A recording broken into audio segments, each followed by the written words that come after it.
The three questions. King Akbar was very fond of Birbal. This made a certain courtier very jealous. Now this courtier always wanted to be chief minister, but this was not possible as Birbal filled that position. One day Akbar praised Birbal in front of the courtier. This made the courtier very angry, and he said that the king praised Birbal unjustly, and if Birbal could answer 3 of his questions, he would accept the fact that Birbal was intelligent. Akbar, always wanting to test Birbal's wit, readily agreed.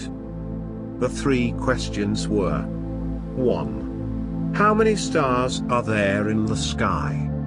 2. Where is the center of the earth? And 3. How many men and how many women are there in the world? Immediately Akbar asked Birbal the 3 questions and informed him that if he could not answer them, he would have to resign as chief minister. To answer the first question, Birbal brought a hairy sheep and said, "There are as many stars in the sky as there is hair on the sheep's body. My friend the courtier is welcome to count them if he likes." To answer the second question, Birbal drew a couple of lines on the floor and bore an iron rod in it and said, "This is the center of the earth. The courtier may measure it himself if he has any doubts."